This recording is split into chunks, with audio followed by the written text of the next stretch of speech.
ಇವೆಲ್ಲಾನು ಕೂಡ ನಾವು ನೋಡ್ಬೇಕಲ್ಲ. ಈಗ ಕೃಷ್ಣ ಬೈರೇಗೌಡ್ರೇನೋ ಒಂದಿನ ಅನೌನ್ಸ್ ಮಾಡ್ಬಿಟ್ರು, ರಸ್ತೆಯಲ್ಲಿರೋ ಎಲ್ಲಾ ಕಾರುಗಳನ್ನ ತೆಗೆದಾಕ್ತೀರಿ ಅಂತ. ಇನ್ನು 1 ಲಕ್ಷ ಕಾರ್ ಹಂಗೆ ಇದೆ, ತೆಗೆದಿರೋದು 4 ಕಾರು. ಮತ್ತೆ ರೋಡಲ್ಲಿರೋ ಅಂತ ಎಲ್ಲ ಫುಟ್ಪಾತ್ ಅಲ್ಲಿರೋ ಅಂಗಡಿಗಳೆಲ್ಲ ತೆರವು ಅಂತ ಹೇಳಿದ್ರು. ಮತ್ತೆ ಎಲ್ಲ ಅಲ್ಲೇ ಬಂದು ಹಾಕೊಂಬಿಟ್ಟಿದ್ದಾರೆ. ಫೋಟೋಗಳು ಕೊಡ್ತೀನಿ ಬೇಕಾದ್ರೆ. ಈಗ ಸ್ವತಂತ್ರ ಬೆಂಗಳೂರು ಅದೇನೋ ಕಸದ ಅಂತಂದ. ಯಾವ ರಸ್ತೆನಾದ್ರೂ ಒಂದು ರಸ್ತೆ ತೋರಿಸ್ಬಿಡಿ ನೀವು.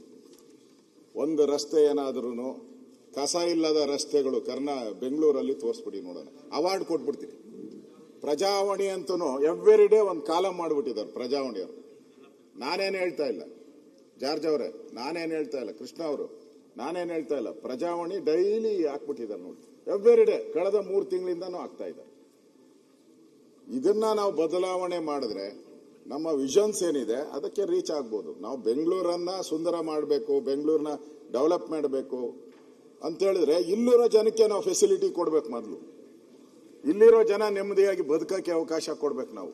ಆಮೇಲೆ ಬೇರೆಯವರು ಹೊರಗಡೆ ಬರೋರು ಅವರೆಲ್ಲ ಆಮೇಲೆ ಬೇರೆ. ಇಲ್ಲಿರೋ ಜನಕ್ಕೆ ನಾವು ನೆಮ್ಮದಿಯನ್ನ ಬದುಕುವಂತ ಅವಕಾಶ ಮಾಡಿಕೊಟ್ರೆ ನಿಮ್ಮ ವಿಷನ್ನು ಸರಿ ಇರುತ್ತೆ, ಆ ಕಲ್ಪನೆಗಳು ಸರಿ ಇರುತ್ತೆ.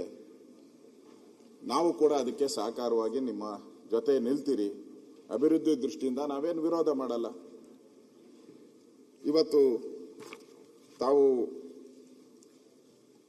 ಇನ್ನೂ ಹಲವಾರು ವಿಚಾರಗಳನ್ನ ತಾವು ಹೇಳಿದ್ದೀರಾ. ಮುಂದೆ ಅದನ್ನ ನಾವೆಲ್ಲ ಇವಾಗ ಚರ್ಚೆ ಮಾಡೋಣ. ಇವತ್ತು ನಮ್ಮ ಮಾಕಾಳು ವೈದ್ಯ ಅವರು, ಆ ವೈದ್ಯರನ್ನ ನಮ್ಮ ಪಕ್ಕದಲ್ಲಿ ಕೂತಿರ್ಸ್ಬಿಟ್ಟಿದ್ದೀರಾ. ಈಗ ವೈದ್ಯರನ್ನೆಲ್ಲ ನಮ್ಮ ಪಕ್ಕದಲ್ಲಿ ಕೂತಿರ್ಸಿದ್ದೀರಾ.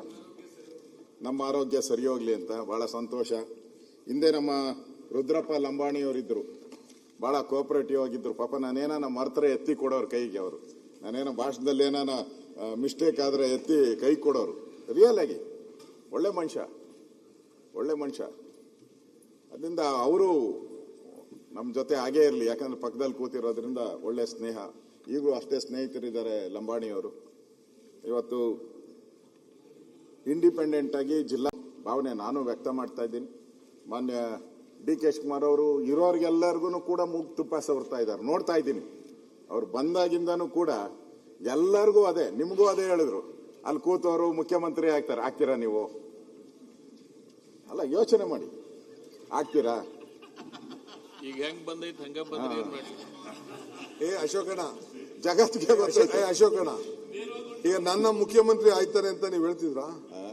ನನ್ನ ಮುಖ್ಯಮಂತ್ರಿ ಆಗ್ತಾನೆ ಅಂತ ಹೇಳ್ತಿದ್ರ? ನಾನು ಸಿದ್ದರಾಮಯ್ಯ ಆಗಿದ್ದ ದಿನದಿಂದ ಹೇಳ್ತಾ ಇದ್ದೀನಿ ಬದಲಾವಣೆ ಆಗುತ್ತೆ ಆಗುತ್ತೆ ಅಂತ. ನೋಡಿ, 100 ಪ್ರೆಸ್ ಮೀಟ್ ಅಲ್ಲಿ ಮಾಡಿದ್ದೀನಿ, ಬದಲಾವಣೆ ಆಗುತ್ತೆ ಆಗುತ್ತೆ ಅಂತ ಹೇಳ್ತಾ ಇದ್ದೀನಿ.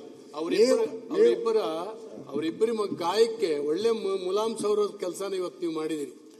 ಅವರಿಗೆ ಏನು ಮಂತ್ರಿ ಪದವಿ ಸಿಕ್ಕಬೇಕಾಗಿತ್ತು, ತಪ್ಪಿ ಹೋಗಿದ್ರಿಂದ ಏನು ದುಃಖ ಆಗಿತ್ತಲ್ಲ, ಅದಕ್ಕೊಂದು ಸಮಾಧಾನ ಮಾಡುವಂತಹದಕ್ಕೆ